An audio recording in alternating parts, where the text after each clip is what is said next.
welcome back to Resilient Retail, and congrats on you are officially our first two-peat guest. This is your second time. No, wait, this is a three-peat. Within 2 seasons, you've made a three-peat guest. So you were the only guest who's come on twice and 3 times.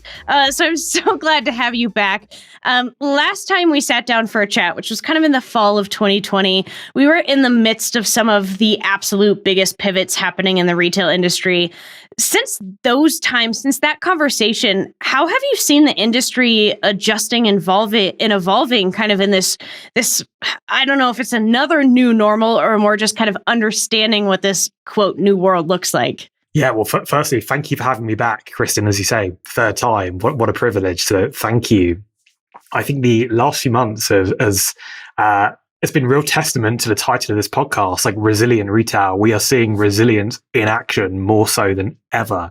I think the first 6 months of the pandemic taught everyone to, I would say, react accordingly and try and keep continuity and try some new things. I think the last 6 months since we spoke is now the maturity and the maturation of some of those new tactics and new takes that people were bringing to retail, new innovation they were trialing. They're now seeing them scale. They're seeing them really become part of the norm of how they operate, whether that's virtual shopping, whether that's live streaming they're trying, whether that's Instagram lives, whether that's virtual stores and closing their stores to the public where there's still stay-at-home restrictions and opening them up to staff to be virtual shopping or doing curbside pickup and click and collect in Europe. There's so much happening. And so I think that for me is what the last 6 months have been around, taking some of the reactivity of the first 6 months of the pandemic and then really maturing what's going to stay for the future and what the future of retail will look like.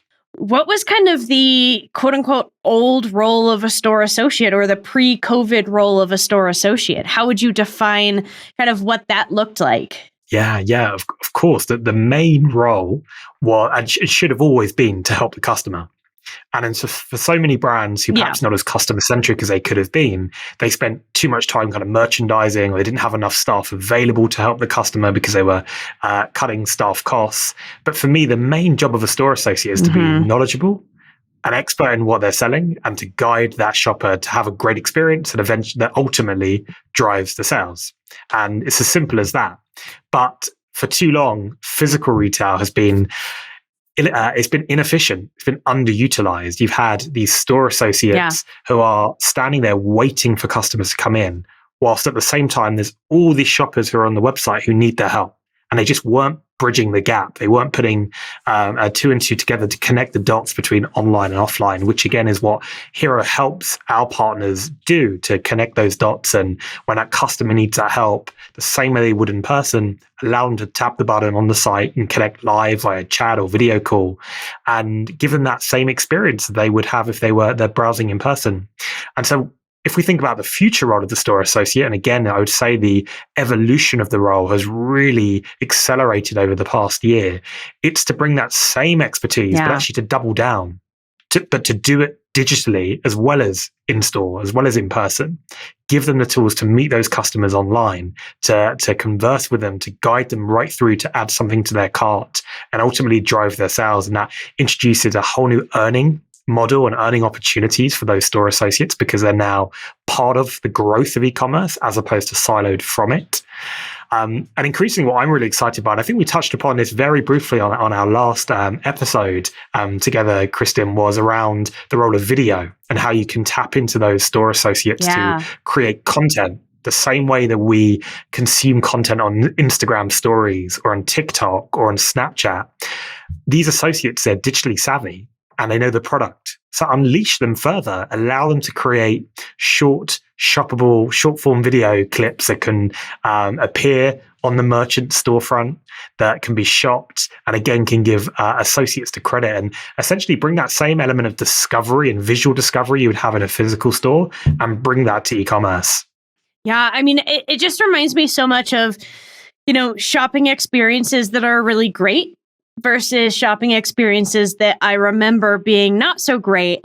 And the difference between, walking into, say, a Journeys when I was in high school and maybe wanting to look at Vans, and you're sitting around waiting for a store associate holding the shoe awkwardly for 10, 15 minutes. And it's a high school kid who doesn't want to be there and they're just there to kind of give you the shoes and get you to the checkout, and that was about it, versus the experience, say, in Lululemon, which is they're very highly regarded as being a great retail experience where you just know that those store associates, they don't just want to sell you the product, they want to sell you the right product. And they do all these things like asking you what kind of workouts you do and what do you not like and what's uncomfortable. And they specifically assign a dressing room for you and they're there to try on and do all this stuff. And that really is a lot of times how people like to shop. And that's what's difficult about e-commerce is you miss that kind of concierge service, which this is, what you guys do at Hero and kind of what just the pandemic has brought on in this evolution. It seems like that Lululemon model going online is really what kind of this quote unquote new role of the store associate feels like. Do you think that this is something that consumers will continue to be really excited about throughout this year, the next 5 years, kind of as the pandemic slows down, as we're able to go back in store? Do you think this is going to be something that customers are still really looking for? Definitely. And again, it follows their behavior. If they're shopping online, then the desire to have that human connection and to get that assistance in real time or to shop by video, it's not going to dissipate. It's not going to disappear or go away. It's only going to increase as they become familiar and start to expect it. And I think about the frustrations we have when we shop online. Often it starts with shipping, and that's often, a real key concern for someone. How quick can I get the item? And then you start to trail down the list of other frustrations like logging in. And, it's again where tools like Shop Pay makes it so easy for a customer to be able to check out instantly. And for every brand, they're starting to just really go through and solve some of those issues. The fulfillment and delivery one is always going to be harder for every brand that isn't Amazon to compete with Amazon, because Amazon is really dominating, speedy shipping. So then I looked further down the list and I go, what all the things that every brand and merchant isn't Amazon could do to improve that shopper experience and make it great and to level up that experience. And for me, it's often the two biggest frustrations when we shop online is one, I can't touch and see and feel the product as I would do in person.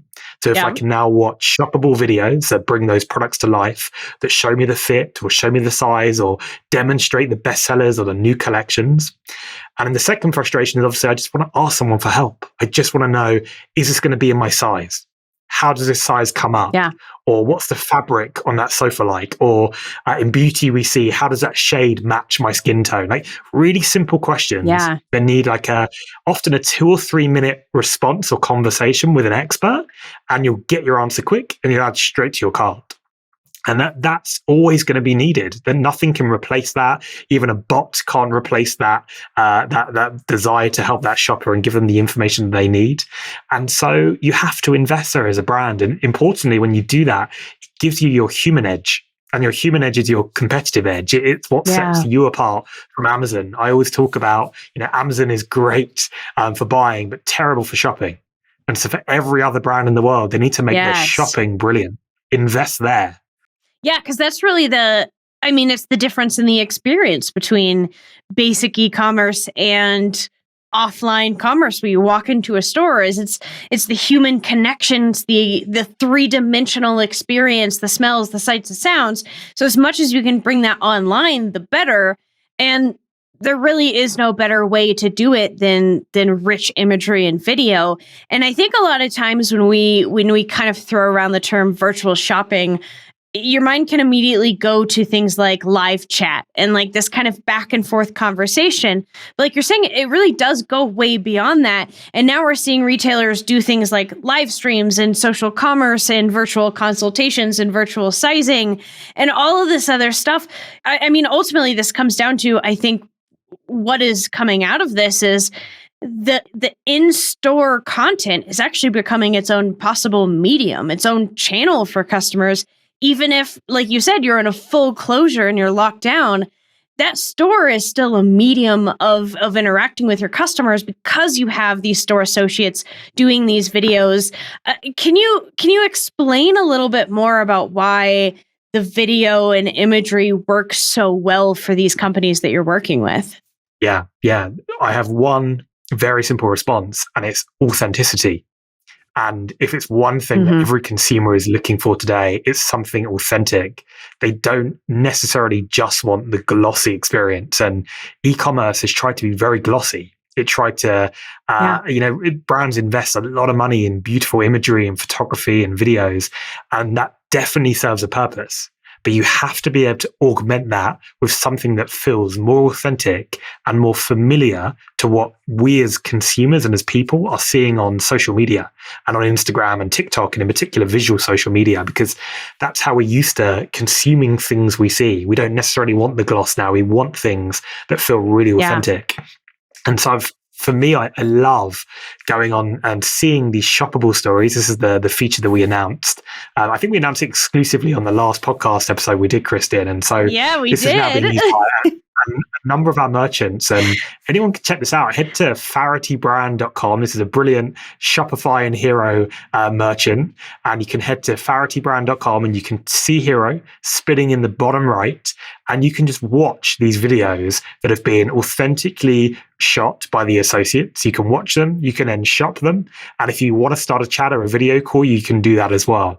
But I love watching these videos. They are so deeply authentic. You've got the best recommendations from the associates showing you what's new in the top collections, what the best sellers. And this is just the start of this. There's so much more that we're going to be adding. This is going to be so much more contextual. It's going to be even richer. There's a retailer we work with in the UK called Size, which is anyone who's a sneakerhead knows Size really well. It's a really key European merchant for great sneakers. And if you head to size.co.uk, I think this will work in whatever country you're listening to this podcast in. But if you head to size.co.uk and you can, again, watch the stories in the corner. If you're into your sneakers, they're recording these videos and they're incredible. They're showing you the sneakers. They're giving you the history behind the designs of those sneakers. They are demonstrating, anyone who knows Jason Mark, which is a brand of like sneaker cleaning tools. So you really want to like polish up your sneakers. This is like the kit to use. And these associates are demonstrating those products, and they are just so passionate because they're sneakerheads at the end of the day. Size has hired brilliant, passionate sneakerheads, and they've now got all the tools to create these videos. And they're not just living on their personal Instagram or their own personal TikTok. They're ready and available for anyone on the website to watch, shop, and then use that as a springboard to start a chat if they need it. Wow.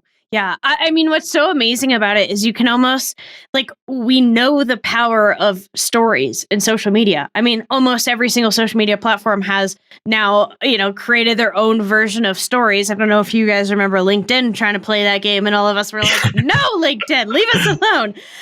But it's this, it's the behind the scenes. We really do want this authentic connection with people and brands. Especially, I think the pandemic even accelerated that. And so we know the power of posting stories on Instagram that then lead to your e-commerce site. And now this is almost just reverse engineering of those purchases often are kind of off the cuff, spontaneous purchases. I think everybody has done this. You're going through somebody's stories. There's some cool advertisement. You swipe up. It's super easy to check out on Instagram because shoppable commerce is a new thing. But that's great. But it also is depending on the spontaneity from the consumer. Whereas what Hero is doing is almost reversing it so it works even better, where if someone is on your e-commerce site, likely there's some sort of intention to research, investigate, and even buy. And then you add in that social behind the scenes, the real human connection. You're just marrying the two things together in this perfect symbiotic relationship that makes so much sense to me, because now you're taking advantage of that need for connection, but you're really making sure that you capitalize on people's desire to connect and hear from humans and buy from humans, but also capitalizing on the intent because they are on your website versus, casually scrolling social media. Yeah, definitely. And when you look at it with a macro lens, still the average conversion rate on a website is 1%. That means there's a lot of opportunity as 99% of customers who will hit that site and not buy. And when you spend a lot of money acquiring that customer to get to your site and then just leave again, that's a huge lost opportunity. And so if you can use that authentic video content to capture the imagination of that shopper and then allow them to chat or video call to go as they go further down their purchase funnel and they find the item they want and they have questions, that's how you really drive that conversion. And just to add one more thing to that, which I think is super interesting, is you mentioned around like the rise of social commerce, and you mentioned Instagram being pushing hard into that space, and we're used to seeing the authentic content there, and that's all becoming shoppable. We see it as our responsibility at Hero to help level the playing field for those merchants to make their website experience feel as good as what you're going to find on Instagram. Because as a shopper gets used to interacting with content on Instagram, that's how they want to shop. And if they suddenly land on the merchants.com site and it looks a little old-fashioned, it doesn't feel as interactive as perhaps you're seeing on TikTok or Instagram, you'd probably rather than shop on Instagram or shop somewhere else on a marketplace. And that's fine if the merchant's being supported there. But at the same time, we really believe that the .com and storefront should be the home of commerce for that brand. That should be their key primary channel, and all the other channels should augment it and support it. So we really want to help those merchants kind of level the playing field in terms of the expected user experience from the shopper. Yeah. And even to take that conversion point you said a step further of, average 1% of the people who land on your site that are very expensive to get to your site are going to actually convert. And as much as these videos and the live chat and all this will help with that immediate conversion, also, we know that in commerce, people come in contact with a brand 10, 15, 20, 30 times before they ever buy. And this is one of those, even if maybe somebody lands on your site and they don't convert, but they do click on that, the hero stories, and they're going through and they're seeing this content. Maybe they're not ready to buy right there, but now you've given them an experience that they don't see on every single other e-commerce site, that is new, that is different, that feels almost kind of nostalgic to what shopping was before the pandemic. And even if they don't convert there, they got a lot higher chance that they are more engaged with the brand. And that was a really great touch point to where they might then convert the next time they come on. So there's so many things that add to this larger holistic experience that you're giving. Now, something I want to talk about is you guys recently partnered with Liberty to release a virtual shopping program. Before we get into that, because I know a lot of our listeners are in the US, I've read about Liberty, but can you tell us a little bit about what Liberty is and kind of why they thought to shift to a virtual program? Yes. So in London, London is home to some of the most incredible department stores in the world. You have Harrods, you have Harvey Nichols, you have Liberty. They're incredible, and they're destinations. In fact, so many tourists who first come to London, that's number one on their list to go to. They want to go to a top department store. And if you've been to Liberty, you would know that it's super iconic. It's an incredible building that's grade listed. And so it means it's got a huge history to it. I should know the exact age, but it's definitely in the hundreds of years old. And part of it is an amazing experience because it feels kind of creaky. You walk around and some of the floorboards are kind of creaking and you have to go up these kind of stairs. But the selection and the merchandise and the staff is just incredible. It is one of the best merchandise stores you can imagine in the world. It really is like a proper shopping experience. And of course, through lockdown, the store's been closed. And unlike, a multi-location brand, they just have the one. And it's iconic and it's huge, but it's just the one. And so with it being closed, they had to find a new way to connect with customers. And as part of a huge investment in making their business more international from a digital perspective, and then in terms of just leveling up the overall e-commerce experience because they've benefited from that huge surge in traffic recently, they introduced Hero as a way to say, well, we've got these incredible store associates on staff. Let's keep them on staff and let's give them Hero in their hands where they can open up the app, they can choose to go available. And when that customer online needs help and assistance, they can accept the conversation. They can see what they're browsing for in real time.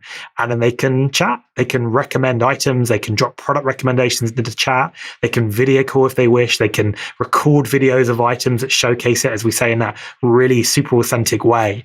And this has been hugely successful for them, driving hundreds of thousands of sales in dollars in terms of sales.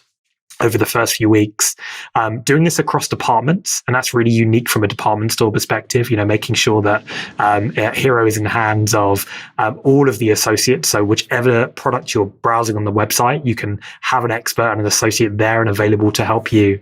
And it's been really remarkable to see their success. And again, talk about resilience as a brand that is hundreds of years old and is so iconic.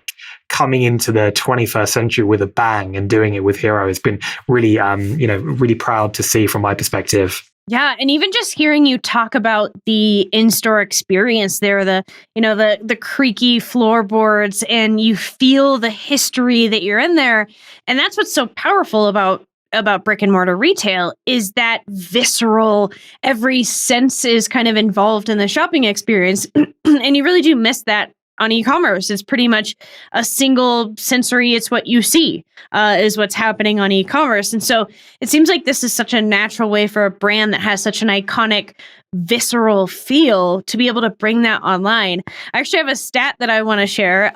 Liberty customers virtually shopping through Hero spend an average of 78% more when interacting with rich imagery and video content from in-store. Okay, so average order value, huge thing in e-commerce, huge in retail. You're always trying to get someone to maybe buy one thing. You go into a clothing store and it's, well, if those jeans fit, you should try it on with this shirt and these shoes and these socks. And you start to build this. Now, a 78% increase in average order value. What is it that they're doing? What is the imagery? What are the videos? What's the tactics that are making this such an insane percentage of increase in average order value? Yeah. It's cross-sell and upsell in the most simplistic form. So a static image on an e-commerce site doesn't do a product justice. And sometimes, and I always think about diamond or diamond rings is the best example of this. If you put two diamond rings side by side on an e-commerce website, and one is for $1,000 and one is for $100,000, you probably couldn't see the difference. But you suddenly chat to an associate in the store, and they're going to tell you the difference, and they'll show you the difference. They'll video call, they'll show you the sparkle in a really authentic way. And we're seeing this across all of our merchant partners, but Liberty is a great example of this, where they're using the video and photography to great effect because they're showcasing the products, I say, in that super authentic way that firstly highlights the difference between the products a customer is perhaps browsing. And that could be denim, where they go, I can see you're looking at this one, but actually the thickness on this denim is going to be much richer, and that's better for what you're telling me that you need it for.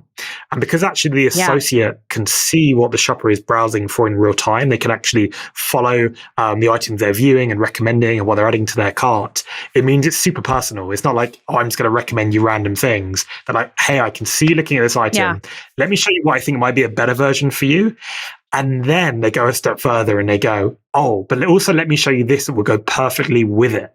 And so whether that's beauty and they're showing you the 2 or 3 items that are going to make up your regime and it'll be perfect, or in apparel where they're like, if you're getting this, you're getting the top. Have you seen the bottoms or the dress in that collection that will match perfectly, especially if there's accessories involved, which is Liberty's really known for its accessories as well. And so this is what you're seeing, the power of cross-selling and upselling that traditionally online has been very hard to achieve, but in person has been so much easier to achieve because shopping is visual, right? If you see it, you probably want to buy it. And if you can touch it and feel it, you want to buy it.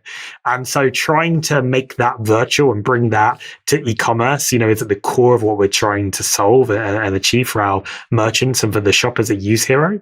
And I love seeing those results when partners are happy to share them because, for us, it validates the product decisions we're making to go, this is what the customer wants to see. They want to see the authentic video. They want to see the authentic photography. And we're making the right product decisions to help the associate recommend the right items that customers really do want to go on to buy. I think this is like the epitome of human-centered commerce right here. Like every e-commerce business I've ever talked to is always looking to do cross-sells and upsells. It's one of the biggest parts of retention. It's one of the biggest parts of being a successful, profitable business, no matter where you're selling or what you're selling.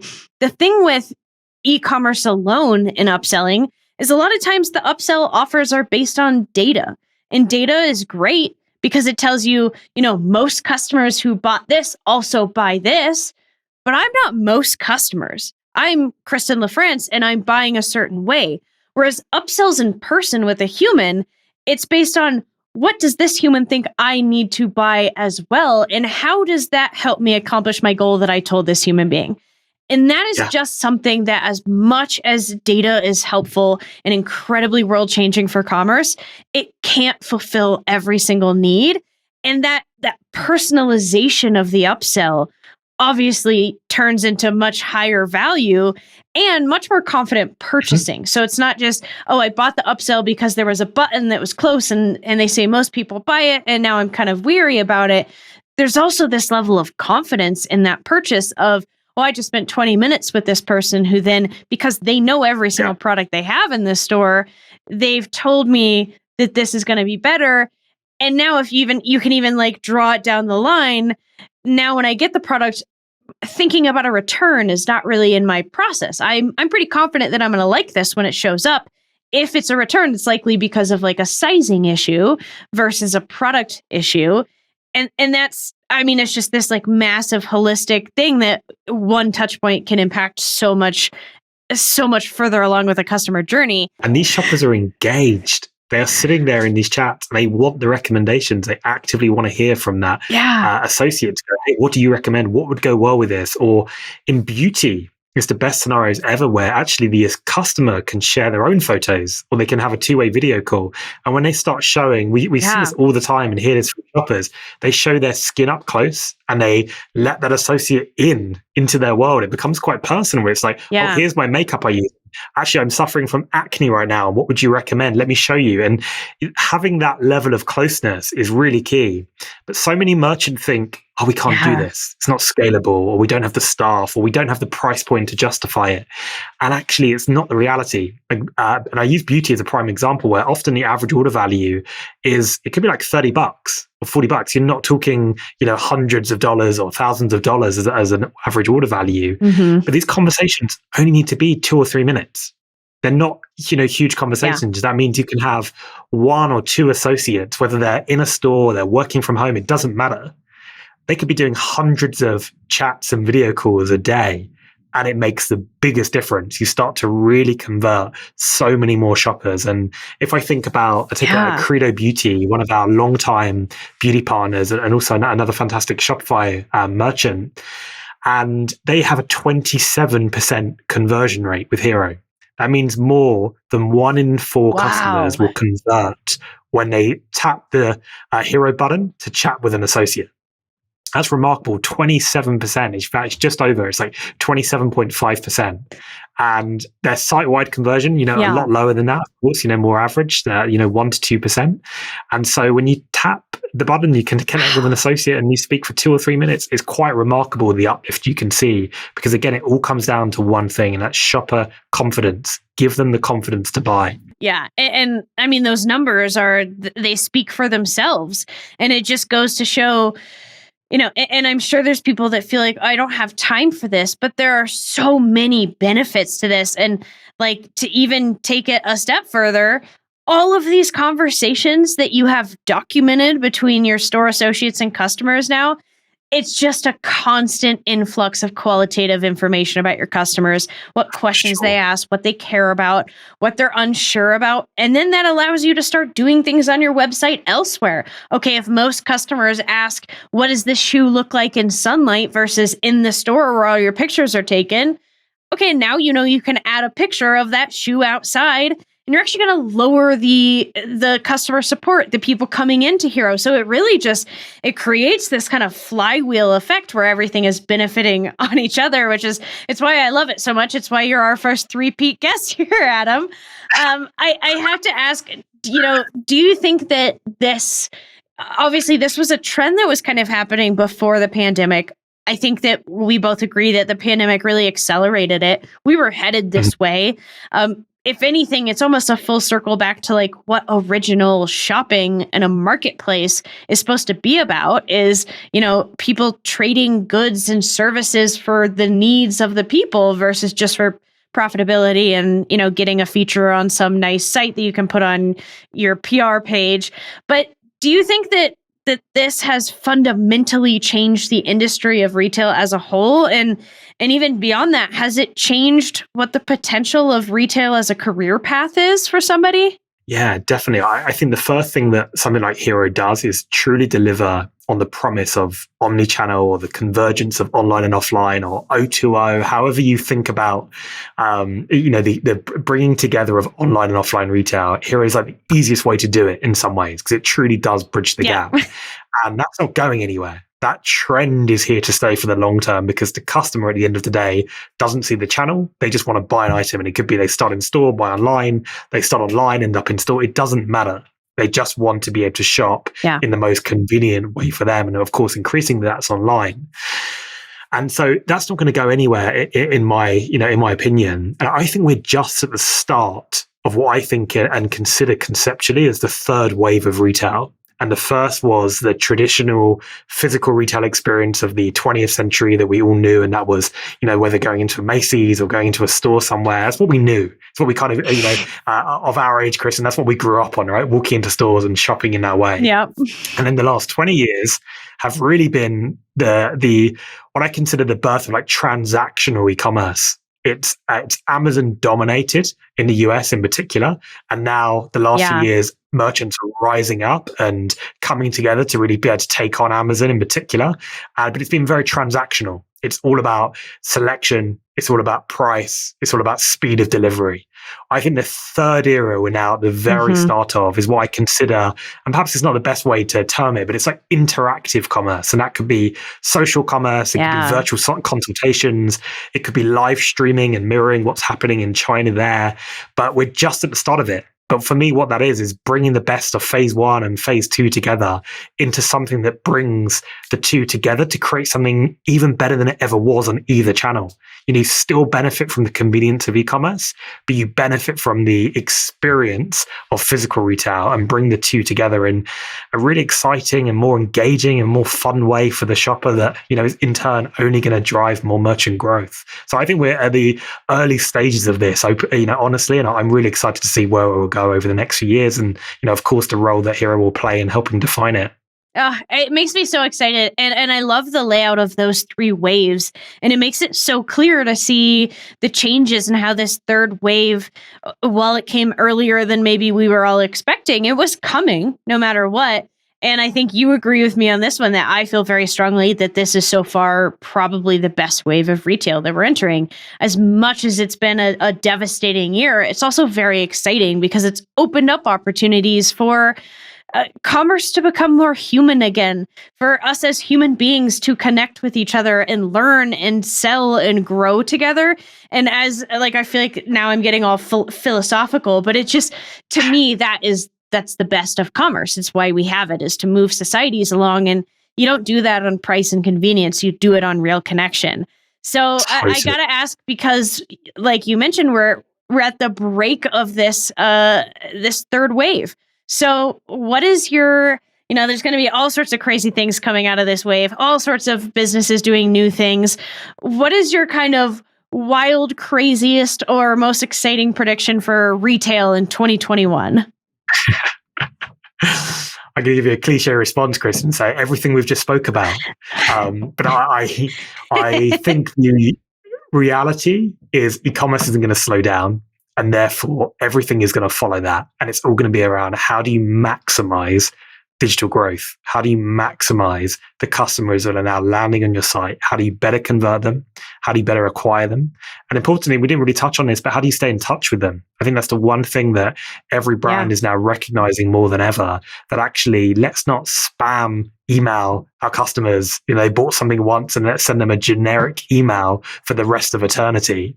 And instead, how can we use tools like digital clienteling? You're about to lose out on this sale. Don't miss the sale. So oh no, flash sale. It's ending. And it's back to that point around like transactional e-commerce, right? You're treating that customer as a transaction, as a number. And instead, if you can clientele a customer and you say, hey, we spoke last week and I helped you with the purchase and you've bought 3 things from me. And oh, there's a new collection I think you're going to absolutely love. Or, oh, that item that was out of stock last week, here it is online and you can buy it here, or I can save it for you in store. Just come by and see me. I think that interaction of where you really value customers, because you can only become a loyal customer if they really feel the value. And so I'm excited for that. I think that human connection is going to go across everything from like inspiring visitors to converting those shoppers and ultimately retaining them as customers. And so I'm probably not giving you a straight enough answer, Kristen, but I think a lot of the things we've talked about, but leading with e-commerce and leading with digital and seeing the role of the store and the store associate as a way to accelerate e-commerce, as opposed to it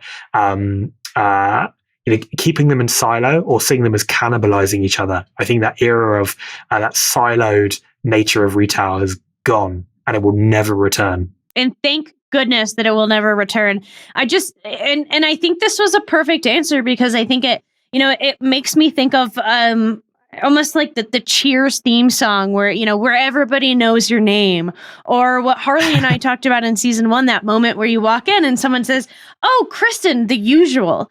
Like that feeling of belonging and also being special. And those are two things that sometimes can feel like they pull apart from each other, but belonging to a group and feeling unique in that group are things that are just human desires and things that we crave. And that's never going to go away. So even with retail changing, if that is at the heart of it, which I think is almost retail going back to what it was always supposed to be, what it was meant for, of humans helping each other with the products and goods that they have to make each other's lives better. I think it's a renaissance, and it's also a crazy prediction all at the same time, because we're now having to do it with a set of tools that is completely new and oftentimes very convoluted and confusing. But really, at the end of the day, it's, you want to be where everybody knows your name. And so even in shopping, that is something that you can pull out. And that's what I think Hero does. I want to call out for the listeners. We talk a lot on this podcast about omnichannel. We talk about the complexities. We talk about all the different touch points that you can possibly get with your audience. The thing I love about Hero so much is whether you are, a very small mom and pop shop, you are a single entrepreneur who owns a vintage shop in your small town, or you are a large chain department that is iconic in the UK. This is a tool that really does, it's simple to put into your store. It works. It allows you to leverage the strength of your brand. And I think it's just one of the best tools that's come out of, Adam, I just love what you guys are doing, because I think you're bringing so much power to the people who have really done something special with their business. And I have to applaud you with that. Thank you, Kristen. Your words are too kind. And if I add one last thing, people buy from people. And if we can keep empowering that, then I think we're onto something. But thank you so much and for the kind words. All right, last question. And I know I asked you this last season, so we'll see if you can give a different answer this time, or if it's changed at all in your learnings. Not that I remember, or anybody's going to remember what you said, but Adam, what does resilience mean to you today?